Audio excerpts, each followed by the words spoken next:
Hey everybody, welcome back to Authentic. I'm here with Lance Boyle Lewis. How you doing today, Boyle? I'm doing great, Roger. Thank you. And we are here to do a first in a series of weekly recaps of our take of the new Apple Plus TV series Masters of the Air, focusing on the Bloody 100th Bomber Group of the 8th Air Force in World War II. We thought it would be neat to bring two historians, one of whom is also, oh, by the way, a military pilot, that being Boyle, not That's right. myself, bring our points of view to the table. So I'm really excited. How about you, Lance? I am super excited about this. And, when they first put out the news that this was going to become a series, I was just thrilled to pieces. Couldn't wait to see it, especially when you have, wonderful production company like Tom Hanks and Steven Spielberg behind it, who brought us Band of Brothers and the Pacific. It's just going to be world Right. class. Yeah, and I mean that was those series were game changing. Band of Brothers, Absolutely. obviously the Pacific, which and we'll get into this as we review. I'm interested to see how this series develops because Band of Brothers and the Pacific had such a different format. They did, yes. Yeah. But what we're here to talk about tonight, we're going to try and keep this relatively short. We're going to play a couple of clips and then we're just going to talk about some other aspects of the show, what we found interesting, what we found correct, things that we thought maybe they could have shown differently. And I will say for me, who's the non aviator, I am always intrigued by how Hollywood portrays things so it conveys to non aviators, non military people. And I That's think the right. best way I had this described to me once was, and this it was an aviator, but it goes for anything in the military. If we showed you what really got us worried or upset, you'd be completely bored That's because it's so exactly right. nuanced, right? It's so nuanced It that is. yeah. So all right. So without that, or with that, let's get right to it. And the first thing we're going to do is we're going to play a clip from early in the first episode. Yep. Uh, they are transiting the 100th Bomb Group over to England via Greenland, which was very common during the Second World War. It's how we got the That's exactly aircraft right. over there. So we're going to go ahead and play that clip. And Boyle, I'm really interested to hear your take on this, on the difficulties of crosswind landings, how well they portrayed it, and so on. So without further ado, Okay. It's gonna get bumpy. Hang on, guys. Flaps and quarter. Flaps are half.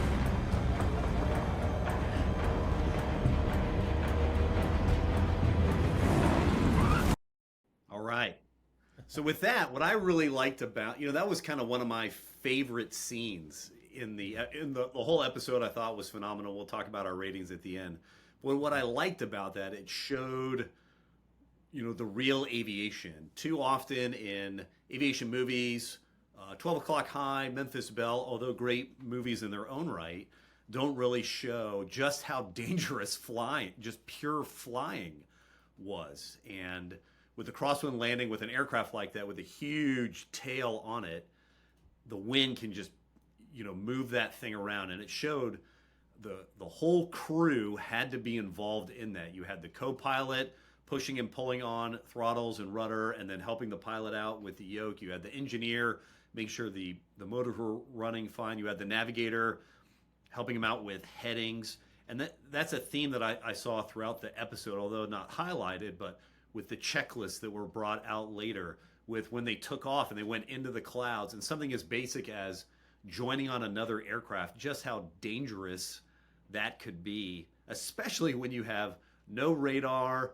They're trying to stay off the radios as much as possible, incredibly rudimentary instruments, and they were able to put together huge packages of bombers, even in the first episode where they have just their 36 or 37 aircraft that join up and head to Germany. Just how hard, complicated, and dangerous even the most basic aspects of flying, from taking off to landing. And that's why I really liked that clip right there.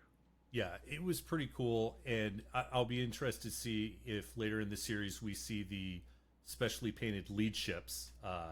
We won't That's right. spoil it too much for people, but if Yep. not, we'll put a pin in that to come back to it.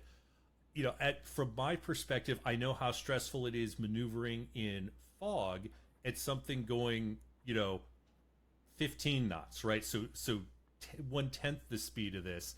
I can only imagine. And I think something to remember is these kids, they were kids, right? Like you and I retired after 20 plus years, and attaining the rank these guys had after 10 or 12 or 14 years and all this experience.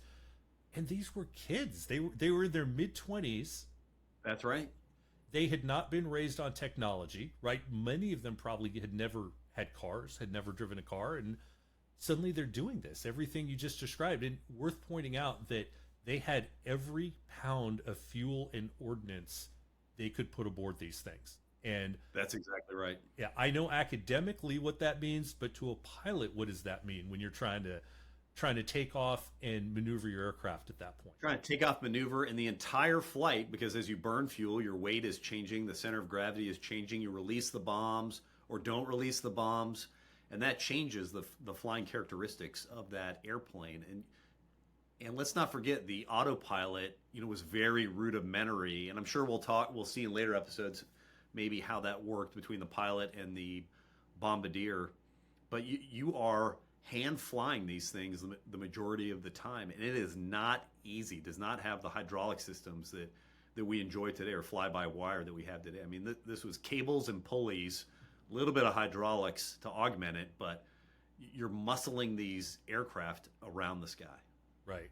I remember a quote from the late, great Chuck Yeager, who got back into a restored P-51 at one point in probably the 80s or the 90s, and just remarked on, wow, because he flew all sorts of aircraft after that, and said, it is so crazy how difficult it is to fly this airplane. Yeah. But so they take off, as we talked about, you just mentioned, into the clouds. And the whole point is to conduct their bombing mission. And That's they right. touched on fairly succinctly but eloquently the differences between the Royal Air Force and the U.S. Army Air Force. Good to point out, it's the Army Air Force at this point still.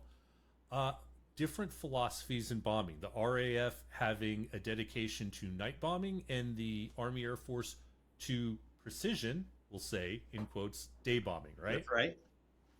So what was the difference? I mean, obviously night versus day, but there's a lot that goes into that in the whys. Yeah, so for the RAF, we have to remember they've been fighting since 1939. And after Dunkirk, and the Battle of Britain, they really stepped up their bombing campaign of Germany, because they really had no other recourse. They were on the defense. They didn't have an army that could invade mainland Europe, and this was really their only form of attack. And they learned very quickly, at least for the RAF, with the types of bombers they were flying, different than the B-17s. But they didn't have, and I think we're going to talk about later, the Norton bomb sight, but they didn't have some of the technology that maybe the U.S. had, and just how dangerous it was with no fighter escort, because at the time, no fighter could make it all the way into central Germany, where they were trying to bomb and make their way back. And so they're going unescorted through the flak, through the fighters, as we saw in the episode. And so the RAF very quickly realized, we're going to use night as a sanctuary, and we're going to fly very differently. And instead of precision bombing, which was, as you mentioned, Roger, which was kind of the watchword of the 8th Air Force and the U.S. approach, it was area bombing. And the thought there was, hey, we're still going to take out industrial targets, but we want to affect as many people as we can. And although not stated like, hey, let's kill as many civilians as we can, we want to affect their morale. And if we do that through this wide area bombing at night, again, to preserve our own aircraft as the RAF, then that'll be our approach, which was very different than the U.S. approach. Right.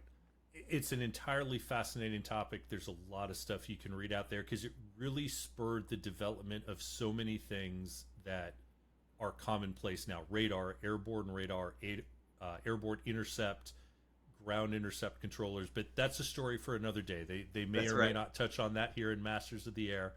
But that sets up the night bombing, because of course it was very difficult at the beginning of the war to intercept a night bomber. It was searchlights. It was pilots with, literally, I think this is where the Bugs Bunny carrot bit comes That's from. right. Is the RAF pilots believing the vitamins in the carrots, which I guess it marginally does, improves your night eyesight, and wearing very dark glasses during the day, just trying to adapt themselves. That's how night fighting started. So it became very difficult. And again, a whole nother story of how that evolved with the RAF in their night bombing campaign and the Luftwaffe's defense of the Reich at night. But the day bombing was very, very different, because at night, for all the reasons we discussed in the cloud, you didn't have tight formations, you didn't have That's right. tight groups of bombers, and that became pretty critical to our day bombing campaign. So let's talk a little bit about Sure. what went into these day bombing raids, the whys and the hows. So on the American side, during the 20s and 30s, all air theorists, both the RAF, the U.S., not so much the Germans, maybe a bit of the French, but really the Brits and the Americans thought, because of the horrors of the First World War, we don't want to go through trench warfare again. And so the theory was, well, we can use air power now to strike at the industrial heart of our enemy nation, whomever that may be. And if we can crush their industry in these new industrial wars like the First World War, then they won't be able to have the arms, the material, the weaponry to be able to fight, and that will cripple it. Plus, there'll be this huge morale benefit if you're on the fighting side of it. Right. You will crush the morale of the citizenry there in that enemy country, and they will voice their opinion and rise up and then end the war. So that was the theory at the time. And on the American side, it was precision bombing. And there were, some key players in that: Hap Arnold, Ira Eaker, Tui Spatz, just to name a few. But the idea was, we will be able to precisely hit industrial targets and knock them out with the fewest amount of weapons possible. And a key component of that was the Norton bomb sight, which, shout out to the Navy, was developed by the U.S. Navy. It was really the Army Air Forces, as you mentioned, Roger, who brought that on board and they were like, this is the tool that we've been missing. And they were able to test it out in Arizona, New Mexico, and it worked great in Arizona and New Mexico, where it's very clear, very dry atmosphere. The winds are very predictable, if any, depending on the time of day.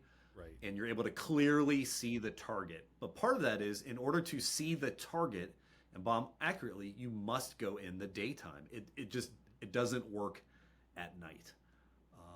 And then we can talk about the formations and how they develop that as well.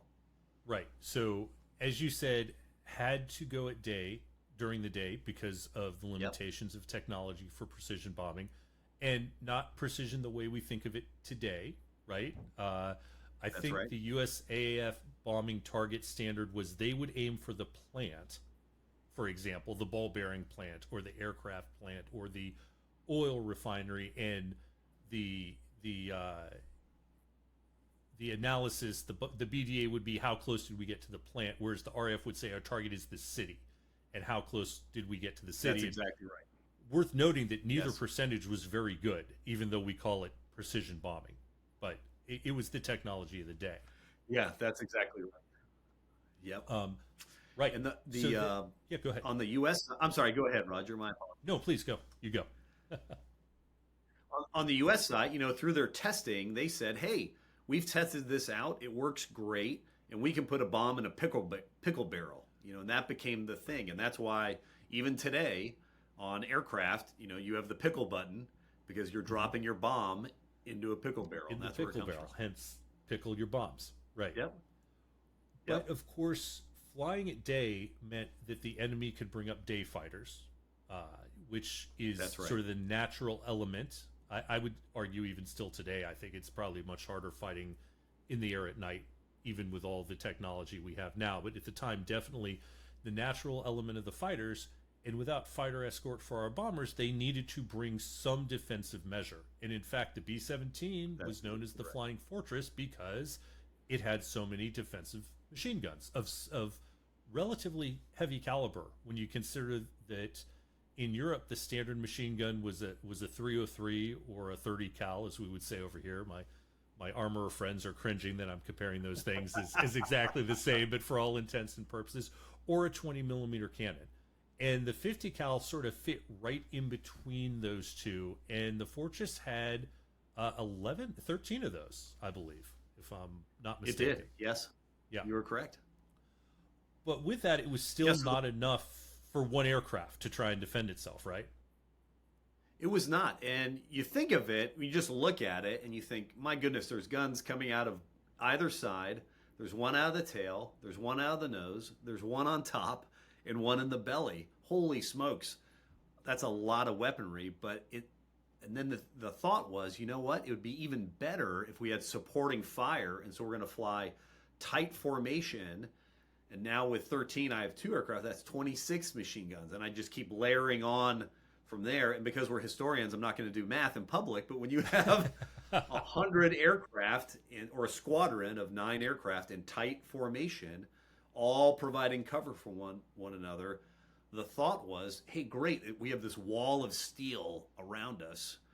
Mm-hmm. And with our wall of steel, our formation, our Norton bomb sight, our theory is we will be able to affect the war much further. And I think it's important to note here, this was theoretical. This was a total theory that had never been tried before in the history of warfare, and it looked good on paper. It sounds great when we talk about it, but we'll see, not to give away spoilers, but just how difficult it really was in practice. Right. So and that's a great segue, because of course we get the bar scene with the RAF and the 100th Bomb Group guys, and they get into a fight over the respective theories of bombing. And the reality was, it was hard enough just for these new aviators to get in formation and stay in formation, a tight formation, right? That's right. And we see that brought out in the first episode, but the losses start to mount, and we'll take a look at that here in a little bit. I don't want to get too far ahead, but it became very obvious very quickly that the losses were building up to be prohibitive. If anyone knows the history of the 100th Bomb Group, known as the Bloody 100th, which, despite its moniker, did not take the largest losses of any bomb group in the European theater, but the way I read it from one of the participants was they didn't take the worst losses, but it seemed that they took them all in big chunks. They would have the worst losses on a given mission. But I don't want to give spoilers for people who don't know the show. But suffice it to say, things were not going very well, as you can see in the first couple of missions depicted in the show. So the question becomes, well, why not change, right? You're over here. The RAF says, we've got this system.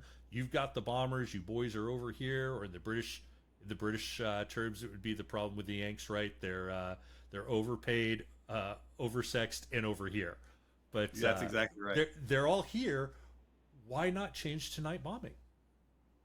Yeah, so that was because of, decision from, political leadership and the highest military leadership, the combined chiefs, so Marshall and then his counterparts on the British Imperial staff, for the combined bomber offensive is what it was called. And it was, we're going to do round-the-clock bombing with the RAF bombing at night and the U.S. forces, the 8th Air Force, bombing during the day. And initially when they started it in kind of late 1942, in theory, okay, it sounds great, but there was no coordination between targets or target sets, or what is the strategy. And it wasn't until 1943 at the Casablanca Conference where it was written down, this is what the strategy is going to be, and here are our prime target sets that we're going after. And initially it was, we're going to target industry, war-making industry, oil, ball bearing factories, and we could talk about why. We're going to affect the morale by doing around the clock, and then we will also target aircraft production, and then look to down as many Luftwaffe fighters as we can. But one thing that came out of the Casablanca Conference was the idea of D-Day, that it will be in, at the time, May of 1944. And they knew, in order to have that be successful and to pull pressure off the Russians on the Eastern Front and off the Med, we need to have air superiority over Western Europe. And so now we're going to do this combined bomber offensive in shaping D-Day over a year out. We'll begin it. And then quickly, by the time we pick up the series in June of 1943, the priority for targets is the Luftwaffe on the ground and on the air. Pull the Luftwaffe up in the air, destroy them in the air, destroy them on the ground. The problem, though, these first, especially in episode number 1, is where are the American fighters? Where's the American fighter escort? It doesn't exist at this time because they did not have the range or the legs to be able to escort the bombers all the way in. So the combined bomber offensive is the why behind the Americans doing day bombing, and then also they were really trying to prove that this theory worked. Right. And let's be honest, what the British would call sheer bloody-mindedness happens in the military. That's exactly right. Who am I as the surface warfare guy whose forebears, were diehard battleship guys to really criticize? But that plays into this too always. And then, I've read that it just would have been infeasible. Or unfeasible? Infeasible. Wouldn't have worked. Anyway, yeah, that's you think it's they're both words. Majors, they should both be words. They should both be words. That's right. No public math, no public grammar, I guess either. That's but right. To retrain all of those crews already in England in night flying, night formations such as they were, the night navigation, it was just not feasible. It was not going to happen. Yeah, and it went against the doctrine of the U.S. Army Air Force. Right. And we are pretty hidebound by our doctrine. So at least, I don't know. It depends on how you look at it. We better know our doctrine. We say we're going to follow our doctrine. Our enemies seem to think we never follow our doctrine, and that's what makes it so hard to fight us. But that's right. And, we have the benefit of hindsight. And at the time, they sent up their first mission. It happened. You got a quick clip of it when Bucky, who was over there for the first ones, very quick, kind of chaotic, bombers going down. And then they think, well, we don't quite have it right. And maybe the formation wasn't tight enough. We'll try it again. That was an anomaly. Mm-hmm. And the next one, that one group was further back. Of course, they got shot up to pieces. We don't quite have it right. So we're going to try again, but we're going to do it more. We're going to double down on these kinds of things. Maybe one wing wasn't enough. Maybe we just need to mass more firepower. Yeah, that's exactly right. But to that end, let's take a look at what 2 of these attacks looked like. And we're pulling out 2 for a reason here, and we'll get to that here as we come through. We'll go ahead and share another clip. So here they're going through the flak. The flak ends. The Germans did that on purpose because they didn't want to hit their own aircraft. The crews realize Flak stopped. The flak is ending. That that's not. You know what that means, boys. Right. Any second now, boys. Keep your eyes peeled. Top search and cruise, 12 o'clock high, fighters! The other thing that struck me about just how fast everything was happening. Yeah, it's closure so rate, quick. It's so quick, and even with all those machine guns, they show a couple shots of from the kind of sight of the machine gun as the plane goes whipping past, and you're trying to pull lead on it. I mean, it's almost impossible sometimes.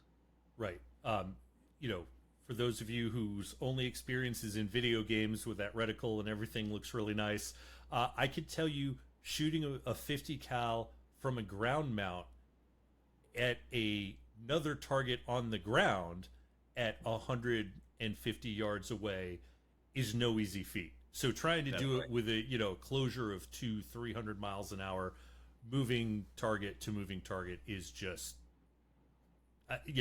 my hat's off to them. So what we're about to see in this second part of the clip is the second attack, which took place up towards Norway, and that allowed the Germans to use a lot more of their twin-engine fighters, part of their night fighter force. Very short clip, but just to illustrate that. 2-4-88, 10 o'clock, level!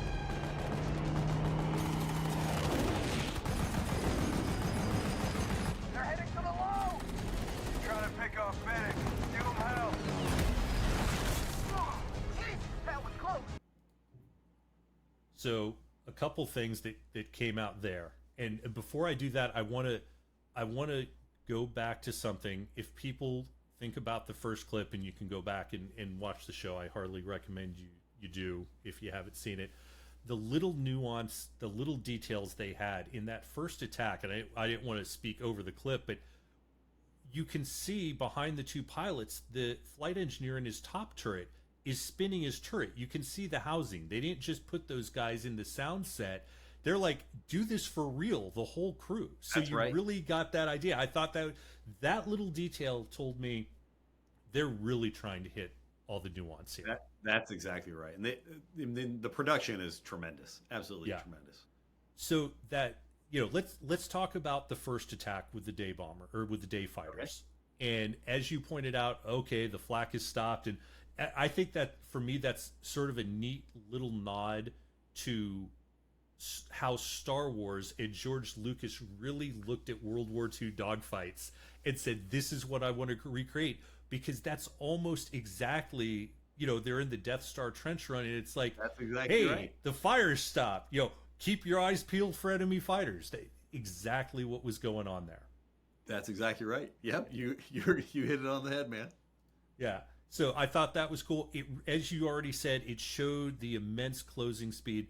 But then we see something that might not be intuitive to people, which is everyone thinks about, all right, you're going to come in, you're going to get somewhere behind your target as a fighter pilot, and then you're going to light them up, right? Well, here That's we right. see the Germans making head-on passes, which, even to the layman, well, now you've got a probably 150 mile an hour, I think a laden B-50 or B-17, That's right. probably in the 150 range. But then you've got these Luftwaffe fighters, depending what they are, somewhere in the 300s. So, 500 knots of closure potentially. So why are they coming head on at this point?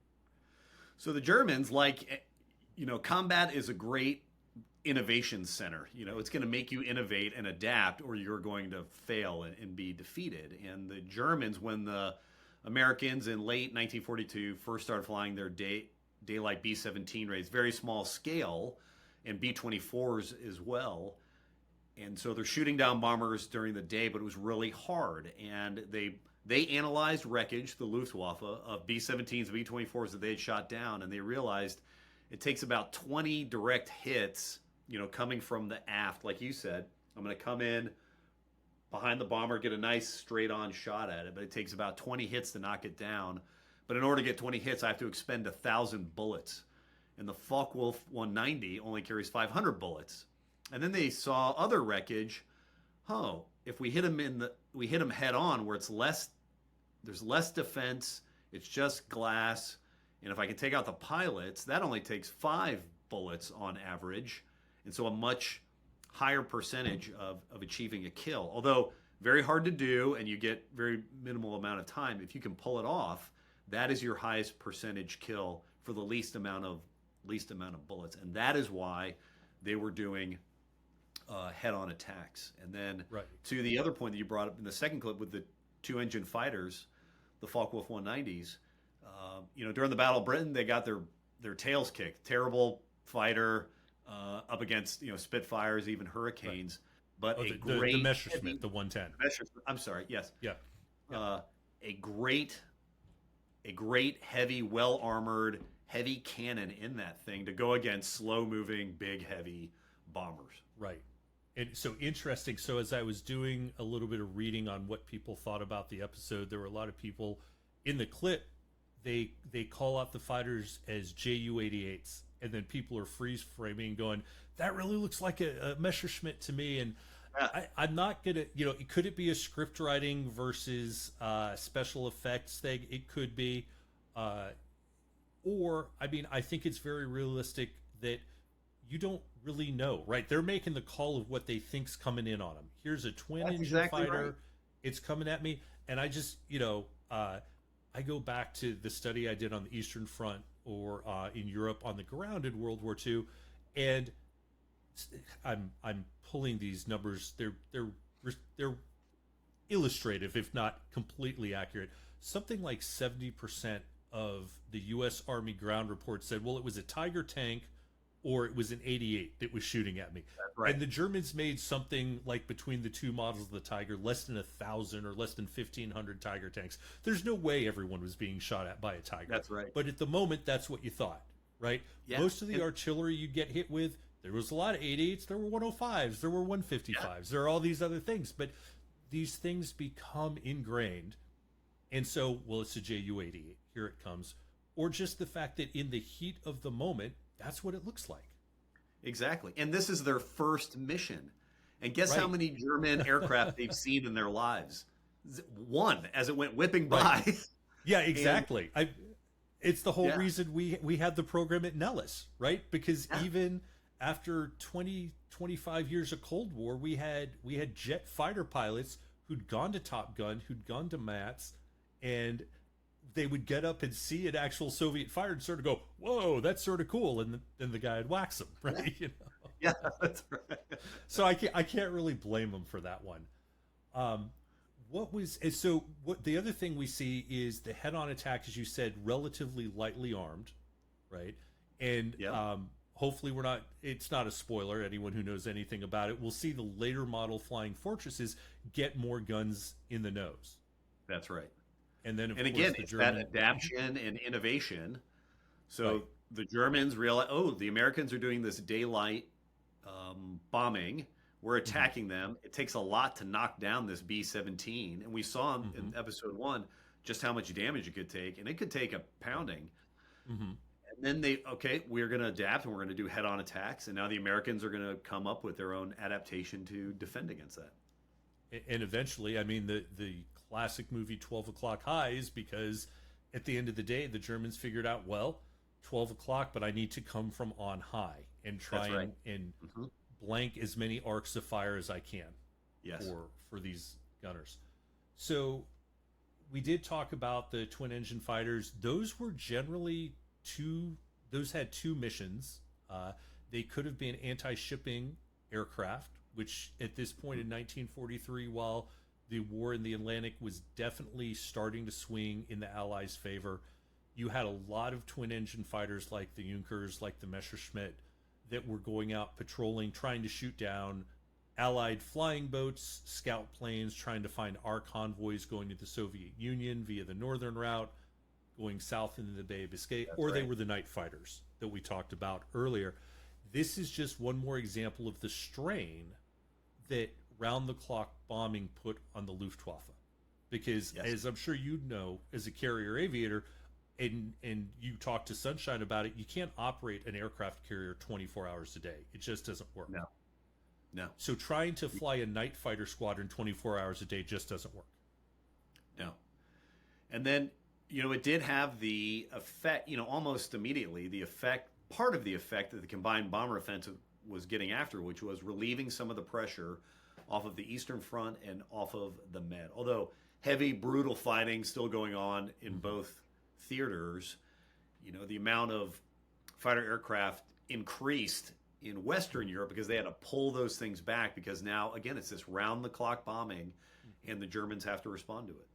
Yeah, without going off on too much of a tangent, you're so spot on because the Luftwaffe became increasingly less relevant on the Eastern Front as the war went on because of how much effort they had to put into defense against the bombing raids. And I bring this up a lot because it's such a great data point that my Eastern Front Studies professor, which is a great phrase to use when you're a naval officer, that you get to study something like that. He was an Army foreign affairs officer, had been an armor officer, and he liked to point out that the United States lost about 350,000 people in the Second World War. About 350,000 killed. The Soviets at the time, the Russians, lost that every month of the war. I know. That was their average. So to your point, this was, there was huge political pressure to keep up this bombing campaign. And we'll talk here in a little bit about the cost. But one of the reasons to do this was, you got in 1943, not to go too wide a scope on the war. We have invaded North Africa. We've started to push back Rommel and the Afrika Korps. It looks like that flank is going to be secure. but Western Europe is still completely under Nazi domination. The That's Eastern right. Front is completely in the throes of probably the most um, contentious year of the war on the Eastern Front. It's still up in the air. No one really knows. Kursk has just happened. We probably don't even know about that. It's the largest tank battle in history for those who don't Yep, that's right. aren't familiar with Kursk. And things aren't exactly great in the Pacific either. Yes, we won big at Midway the year before. Yes, we won at Guadalcanal, but we had just been in the throes of losing several of our carriers. It was not, hey, we're on the path to victory. It was very much in doubt. That's exactly right. Yeah. So this is why we kept going, and in the face of this threat. But the Germans weren't the only threat to these bomber crews by any means. For the first time in history, we're now flying and fighting at 25,000 feet in the air and higher, and that brought its own host of challenges. It did. It's a whole new environment that humanity has never fought in before, and although they realize, hey, it's going to be cold, the full impact of the physiological strain and stressors that goes on the human body was not fully understood. And they thought, hey, initially, hey, we're just going to throw sheepskin and leather on you and big thick gloves. Eventually, whether they show in the future episodes or not, they'll have electric heated clothing, which didn't really work as it shorted out all the time.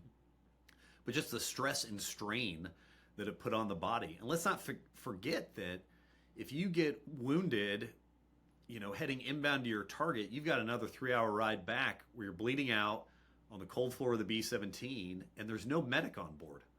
There's no, like, corpsman up. That doesn't exist at 25,000 feet. You have your buddy who has a choice now. I can either continue to man my machine gun and fight off the German Luftwaffe, or I can try and put a bandage on you. And those choices that had to be made, it's just this very unique environment that had never ever happened before. Breathing, oxygen the entire flight. One of the things I like, it was horrible in the first episode. The tail gunner, his gun jams. He takes off his gloves and puts his hands on, and then they freeze to the gun. Burns, and then his hands freeze to the gun. He's got to rip them off and rip the skin off. And no one had smiling, ever but more in just horror. Yeah, no one had ever experienced anything like that before. A totally new alien environment that we were learning about all the time as they were fighting. Right. Something you said, I think, bears repeating, which is this idea that you get wounded on the way. And now we think in civilian health care and trauma care of the golden hour. And if it takes an hour to get someone even from a rural accident scene to a trauma center in an hour, that's almost a scandal for us now. And even in remote places in Afghanistan, I know there were special operations forces and other things that have their soft medics who are essentially trauma surgeons, and those are the outliers. But by and large, even troops in combat in the modern era are getting to definitive level medical care within an hour. So the idea that you're stuck in, if you've never been to a museum and been able to look in or climb in a B-17 or a B-24 and really understand how claustrophobic it is, to be an 18, 19-year-old kid, who now you have to make the choice you just said, and your training is pour some sulfa powder on it and try and put a dressing around it and hope for the best for the next 3 to 4 hours. That's exactly right. Yeah. And you can't, depending on where you are, you can't, hey, we're going to turn the bomber around, because now you're alone and afraid and easy prey for the Luftwaffe. Your best bet is sticking with the formation, but now you're putting that person's life at risk. And those decisions that had to be made were just nuts. And the point you bring up about the inside of the aircraft, anybody who goes to a museum, that's an example of, that was an aircraft built by engineers, not by human beings. Right. Everything has a square corner in it. Yeah. Very tight. The controls did not have human ergonomics. I don't even know if that word had been invented yet in mind. And they're able to overcome those things through checklists and practice and procedure. But I'm sure there were a lot of things they could have done to smooth things out a little bit when it came to Yeah. optimizing your crew inside of that aircraft.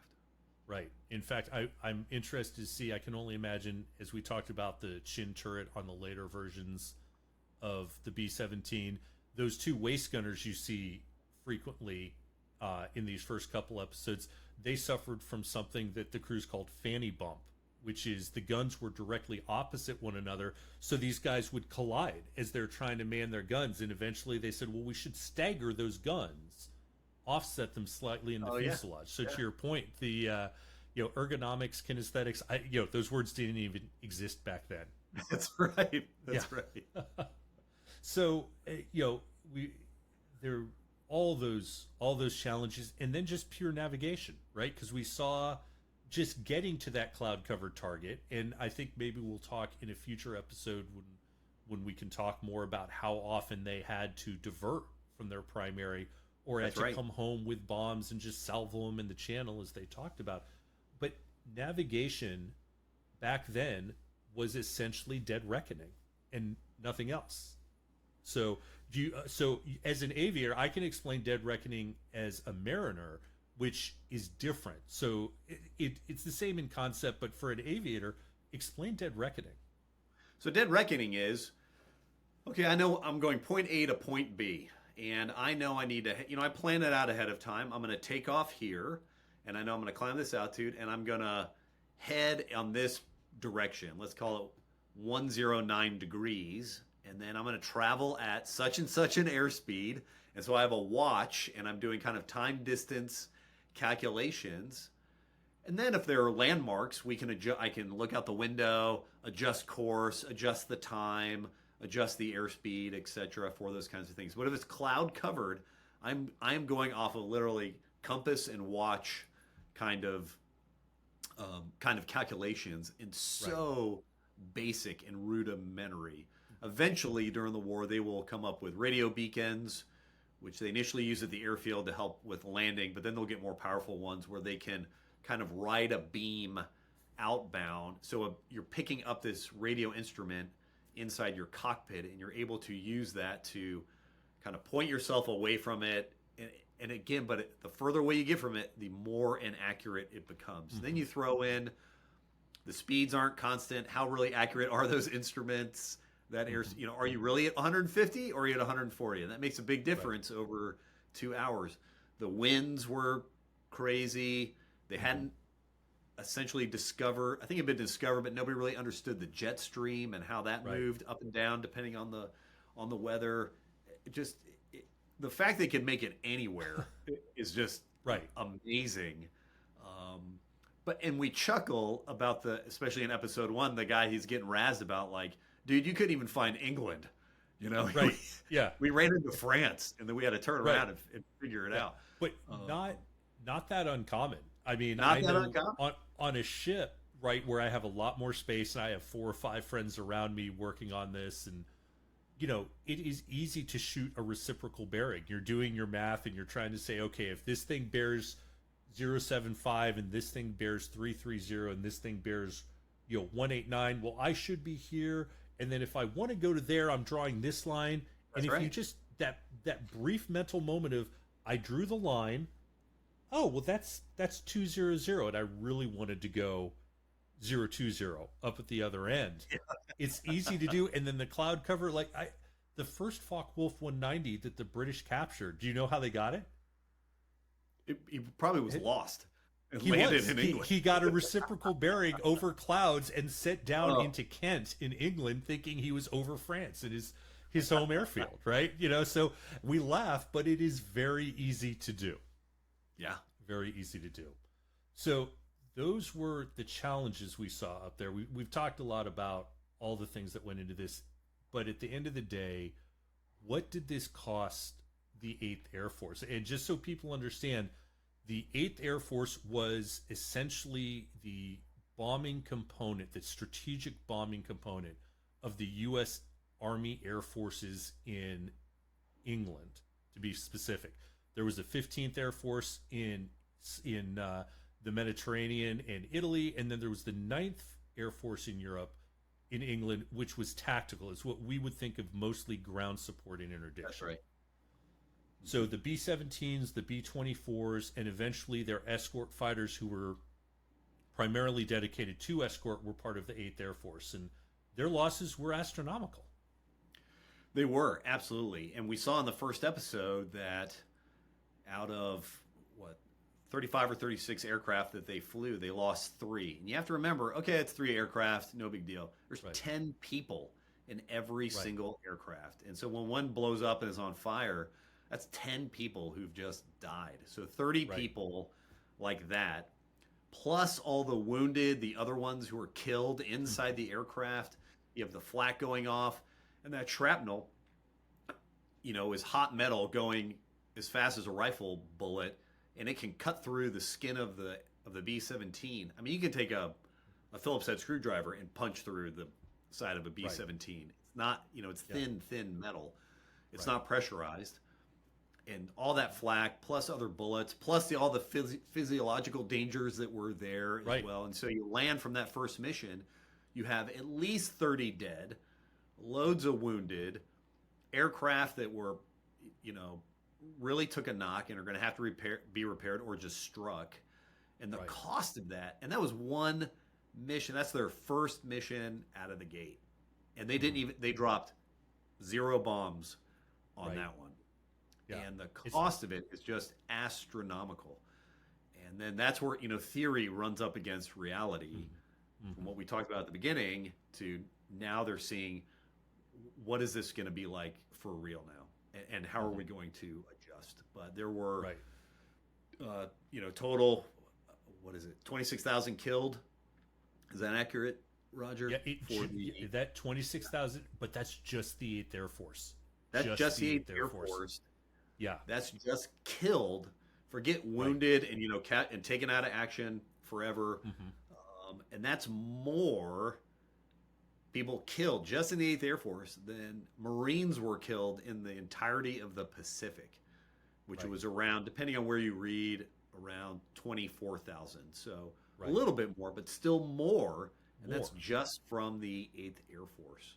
Right. And then we think about Iwo Jima and Peleliu and Tarawa and these places, and you think about the bloodshed, and the air war seems relatively antiseptic until you realize, how many of these guys we lost. And, the old movie Memphis Belle that talked about the first acknowledged bomber to make 25 missions. Great debate there in historian circles as to whether she was or not. But 25 missions to complete your tour and come home. Well, in 1943, the period we're talking about in the first part of Masters of the Air, only 25% of 8th Air Force crews survived their 25 missions to come home. That's exactly right. And then, when was that first one? That happened. And that's one that finally... Right. The fact that the first guy to do it was such a big deal. That's exactly right. And the odds were, once you made it past 15 missions, just statistically, your odds of survival, either being killed, captured, or wounded, were almost 100%. And they knew that, on an individual level. The more you went up, if you broke down the statistics of it, and that's the way they thought of it at the time. Yeah. And the fact that they went up again and again and again is just a testament to their, to their grit and to their courage.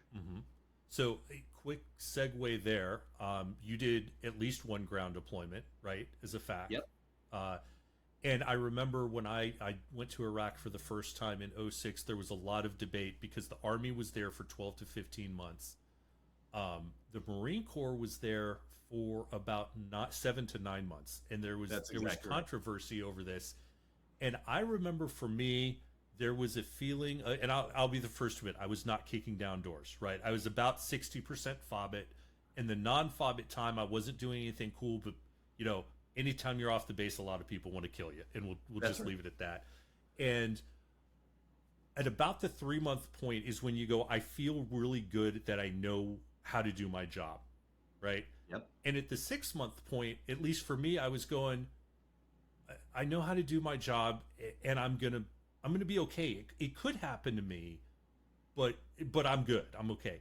And about 9 months, I was like, man, it's just a matter of time. It's just a matter of time. And I've heard that's why the Marine Corps stuck to those rotations. Is they looked at it and they said, your performance just falls off. It's human nature.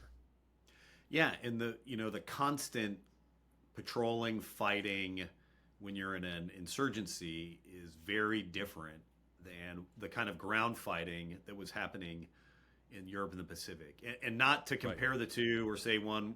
That's not what I'm doing at all. But you go and you do D-Day and you go do missions and you come back off of the line. And some of these were long slogs, like in Anzio, that was months long, nonstop fighting. Stuck in a beachhead. Stuck in a beachhead. Because you move forward, you're going in the line, you're coming off of the line, going in the line, coming off of the line. But I think you're right. After a certain, but let's not forget World War II. You signed up for the duration of the war, whether you volunteered or were drafted, and so you were going over there till it was over, done. Right. But you're right. I think after certainly in Iraq and Afghanistan, my personal opinion was the same thing. I was happy to come home after 8 months because you could really start to see the burnout.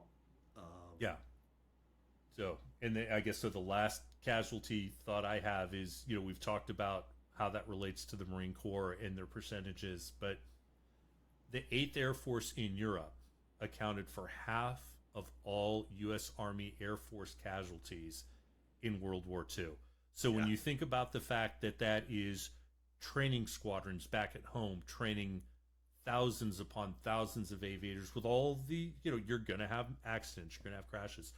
That's flying aircraft like we saw via Greenland, or flying out to the Pacific via Hawaii and Wake and those little islands.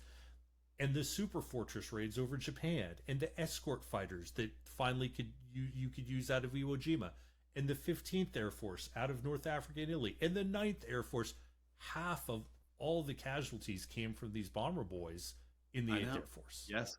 It's incredible. It's incredible. And I think we're going to see the leadership study that is getting back in these planes mission after mission. So I'm really looking forward to the rest of the series. I'm looking forward to it too, Roger. So let's close out with our respective ratings. How do you feel about a 5-star system? Okay, let's do a 5-star system. Perfect. Okay, so I'll go first if you don't mind, and I'm going to give it a cautious 4 out of 5 stars for the first 2 episodes. And the reason I'm not going higher is based on my experience with Band of Brothers and the Pacific. Both of those had episodes that were anywhere from good to absolutely sterling episodes of storytelling and filmmaking. But with that said, the total was so much more than the sum of its parts. So I am going to say 4 stars for this standalone as an episode, for the veracity of those little details we saw, for the fact that I thought it was pretty accessible to people who aren't familiar to understand what was going on. And I might go higher because I want to see how it relates to the other episodes and see if they do such a good job of reach back. So 4 stars from Roger. Okay. From Boyle, I will also give it 4 stars for many of the same reasons. I want to see where it goes, but have thoroughly enjoyed the first 2 for all the things that you mentioned, the attention to detail, the production, the realism, the storytelling, the character development. Just really, really, really good. And I would like to give the last rating, if you don't mind, Roger. So here we have 2 military professionals and historians. Mm-hmm. And the last rating is going to come from my daughter, Zoe, who is 13 years old.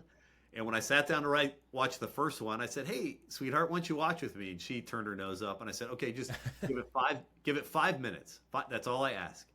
And she couldn't tear herself away from it. And so Zoe's rating is also a cautious 4. And what she liked was, especially in the first episode, during the first mission and raid that we saw, when it was done, she said that was so stressful and intense. And she had a pillow and she was just kind of gripping it out of intensity during the whole time. So she loved the scenery. She liked the editing. she told me, between the inside and outside during the attack and the different shots. She really liked that. She liked the actors and their character portrayal. Her one complaint was when they show the raids and the attacks, everyone's wearing a mask and is geared up, and she's having a tough time seeing who is who, which character is Right. which, because it goes so quickly and everyone looks exactly the same. So that's her one critique. But Zoe's rating was a 4-star for the first two. Solid. So we'll see 4 how. from Zoe. Yeah. Yeah, we'll see how it goes. I love the rating. I love ending with her assessment Me because too. at the end of the day, guys like you and me are going to go, we already know this. We want to see it dramatized and we think that's really cool. But at the end of the day, part of the passion of a historian, which you and I both are, is making sure that history is not lost to future generations. And for me, if you can get a 13-year-old girl interested in the 8th Air Force 80 years ago, you have won. You have done something really well. So, all right. Awesome. Well, Boyle, thanks for your time. I've enjoyed this. We will be back. Yeah, we'll be back next week, and we will be looking at episode 3, and we'll just keep coming back and giving you guys our thoughts.